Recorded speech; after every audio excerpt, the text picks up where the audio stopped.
प्राचीन काल में जब संसार की गति धीमी थी और मनुष्य का रिश्ता प्रकृति से गहरा था, तब ऋषि मुनि अपने जीवन में आत्मिक सुख की खोज के लिए तपस्या का मार्ग अपनाते थे।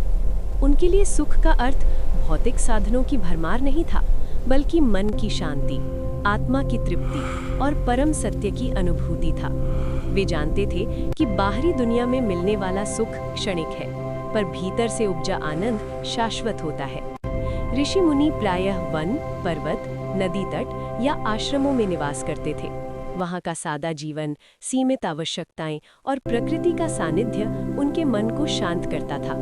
वे सूर्योदय के साथ जागते, नदी के शीतल जल से स्नान करते और ध्यान में लीन हो जाते। ध्यान उनके लिए केवल एक अभ्यास नहीं था, बल्कि स्वयं से मिलने का माध्यम था। जब वे आंखें बंद करते तो बाहरी शोर से दूर अपने अंतर्मन की आवाज सुन पाते थे। तपस्या का अर्थ केवल कठिन कष्ट सहना नहीं था।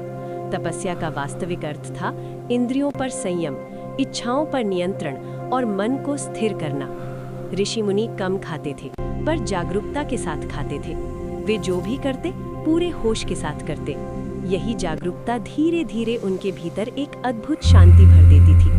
उन्हें छोटी छोटी चीजों में भी गहरा आनंद मिलने लगता था, जैसे बहती नदी की ध्वनि, पत्तों की सरसराहट या आकाश में उड़ते पक्षी।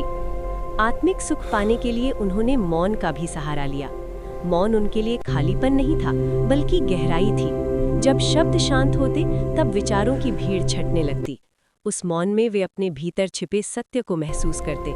उन्हें ये बोध होता कि वे केवल शरीर नहीं है, नहीं केवल विचारों का समूह, बल्कि चेतना का एक अंश है, अनंत और अजर। ऋषि मुनि सेवा को भी आत्मिक सुख का बड़ा स्रोत मानते थे।